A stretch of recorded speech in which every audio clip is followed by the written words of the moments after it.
Hi and welcome. Now Photoshop uses the foreground colour to paint, fill and stroke selections, and the background colour to make gradient fills and fill in erased areas of an image like the background. Now the foreground and background colours are also used by some special effect filters, so it's really important to have an understanding of how the colour picker works. Now you can designate a new foreground colour or background colour using the eyedropper tool, the colour picker or the Swatches panel. Now the default foreground colour is black and the default background colour is white. So let's bring a little colour into our world. My name is Ken Fisher and this is LiveLink Training.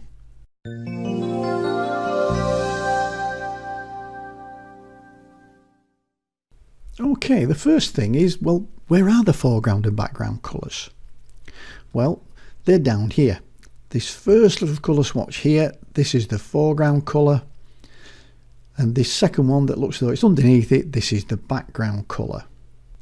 Now I can basically change the foreground or the background colour. The first way, I can just click in it and it says set foreground colour, and if I double click it opens up the colour picker. And this says the colour picker, the foreground colour. Now I'll just close that down. And now if I double click on the background colour, I get the colour picker for the background colour. Okay, let's go back to the foreground colour. Now I'm going to open up, there we go. Now the first thing I want you to look at is this vertical column here, and this is the hue column. This is the colour. Now there's some little triangles at the bottom. You can either grab them and drag it up, or you can just click and that will select a hue. So hues are colours. So blue is a hue, red is a hue, green is a hue. But once we've got that, we've not actually selected any colour. You'll see here that we've got a little thing that says new at the top and current. And it's normally split half and half. So this is saying that the current colour, which was black, and the new colour is still black because I haven't actually selected a colour yet. What I've done is I've selected a major colour or a hue. So I've said that what I want is a blue colour at the moment. But then in this square area here, this is where we actually select the colour.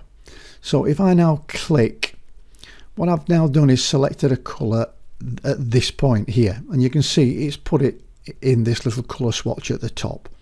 And if I click and drag that around, you can see that that will change. Now the colour swatch itself in here, it works horizontally and vertically. Now horizontally, if I drag this horizontally, I'm affecting the saturation. So I can go really saturated over at this side, or I can go really non-saturated or take it right to grey over at that side. So saturation is horizontal in the colour picker. And if I move it vertically, I affect the luminance or the lightness or darkness. So I can move it up and make the colour lighter. I can move it down to make the colour darker.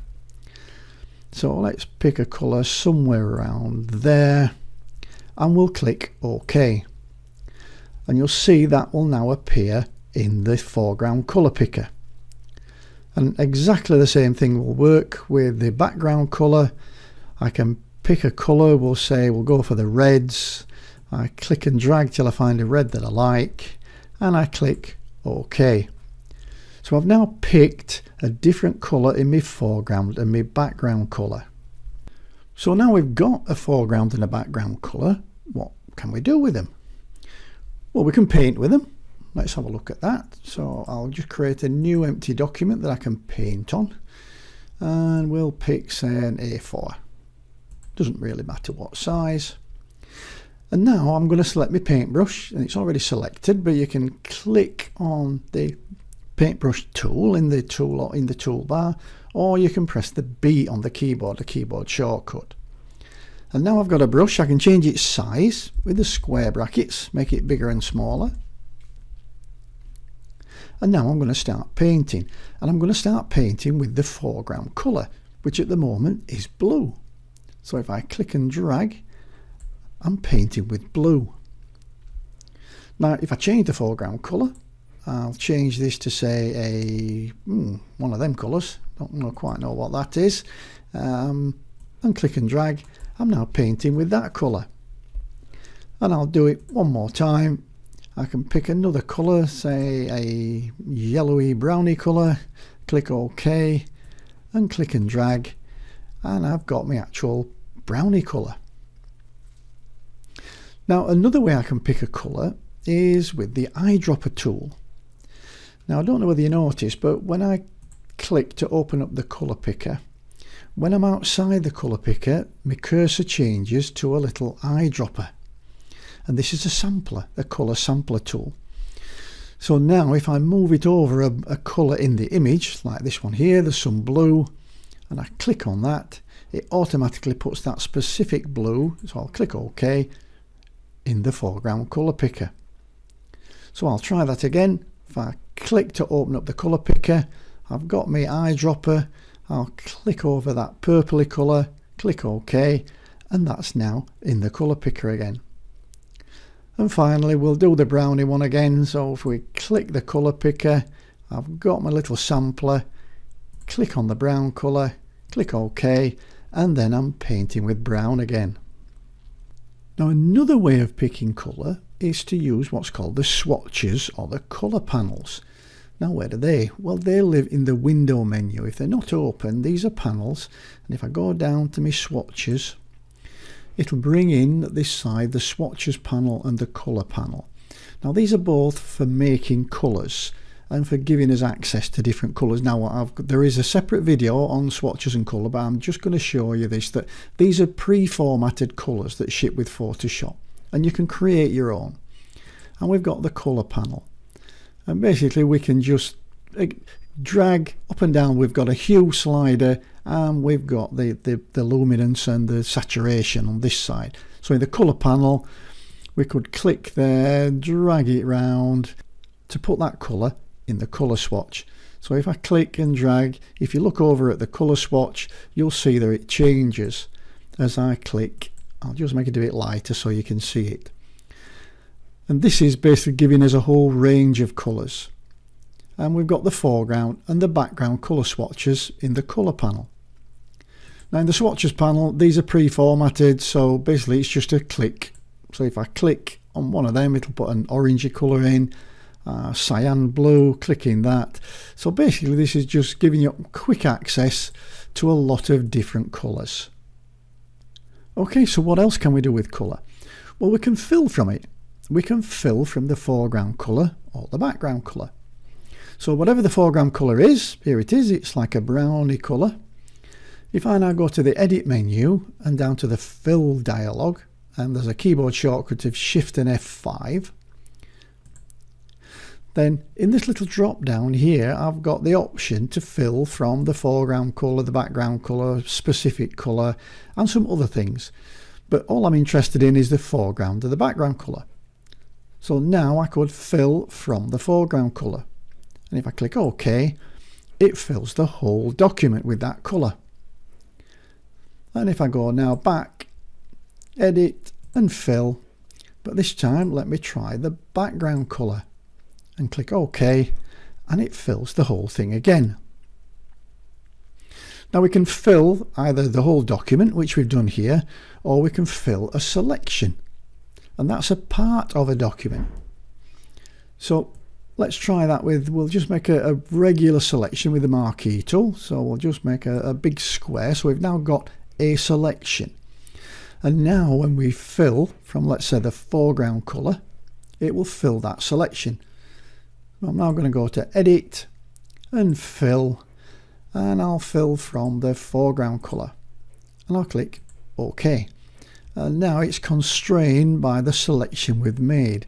So we can fill a whole document, or we can fill a selection, and this selection can be as complex as you like. I know we've just got a simple one, a bit of a square, but whatever selection you've made, you can fill it from either the foreground colour or the background colour. Okay, so next we can actually use the foreground and background colours together now to create gradients. So I'll just deselect that with Control or Command and D if you're on a Mac. And we'll try and create a gradient. Now for this we need the foreground and the background colour. Now here we've got a yellowy colour in the foreground and a reddy colour in the background. Okay, so again we can do this over the whole image, which we will do at the moment because we've got no selection active. But this time I need the gradient tool, and the gradient tool is here. It's got the keyboard shortcut of G, and I'm just going to click on it and select the gradient tool. And up here in the tool options bar, we've got lots of stuff to do with the gradient. There is a separate video all about the gradient tool, so if you don't understand it, don't worry about it. I'm just going to demonstrate it to you now. So here we've got the gradient picker, which again goes here. We've got different methods of selecting gradients. The first one is foreground to background, so it's going from yellow to red. Second one is foreground to transparent, etc. We'll look more in detail in that in the video on gradients. But at the moment I just want to pick the foreground to background and click OK. And then I'm going to click and drag and let go. And what that's going to do is make sure that the foreground colour happens up to where I click. And then there's going to be a transition, and then there's going to be the background colour. So let's click and drag in here. So here we go, we'll click and drag. And we can see that we're now growing from an orangey colour, a yellow colour, through to a red colour, which is the background colour. Now the gradient we've got selected is the circular gradient or the radial gradient. Now there's lots of different types we can choose. And on this one we can actually create a gradient inside a selection as well. So let's create another selection. Let's try an elliptical marquee selection. So we'll make a round selection, something like that. And then inside that selection, we're going to create a gradient. Let's change the colours. Let's say we'll have a blue for a foreground colour, and we'll have a green for a background colour, just so you can do it. It'll probably look a bit awful, but just so you can see it happening. And we're going to select again the gradient tool, and we're going to, well, I'll just select the radial gradient. And then I'm going to click and drag inside this selection. And what that's going to do is that's going to put a gradient constrained by the selection, where it's going to go from blue, which is our foreground colour, and it's going to grade out gradually and fade into green, which is our background colour. Okay, what next? Well, there's times when we're doing things like masking, for instance, that we might need black as a foreground colour and white as a background colour. And I want to be able to do that quite quickly because I want to swap between them. Now, I could click on the foreground colour, reset it to black, click on the background colour, reset it to white. But because it's such an important thing, what Adobe have given us is two little symbols at the top here. And if I just hover over this one in this corner, in a minute it'll bring a tooltip up of the default foreground and background colours. And there's a keyboard shortcut for this of D. And if I just move over this like a little bendy arrow here, and this says switch foreground and background colours. And again, there's a keyboard shortcut of X for that one. And I always remember that D means default, which makes sense.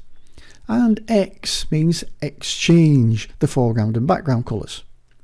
And I'll show you what that does. So now if I want to get back quickly, if I was going to do some masking and I wanted to get back quickly to the black for my foreground colour and white as my background colour, I just press the D key on the keyboard. And that automatically resets them really quickly. And if I wanted now to do some masking and say I wanted to paint with white, then I really need white as my foreground colour. And to do that, I press the X key.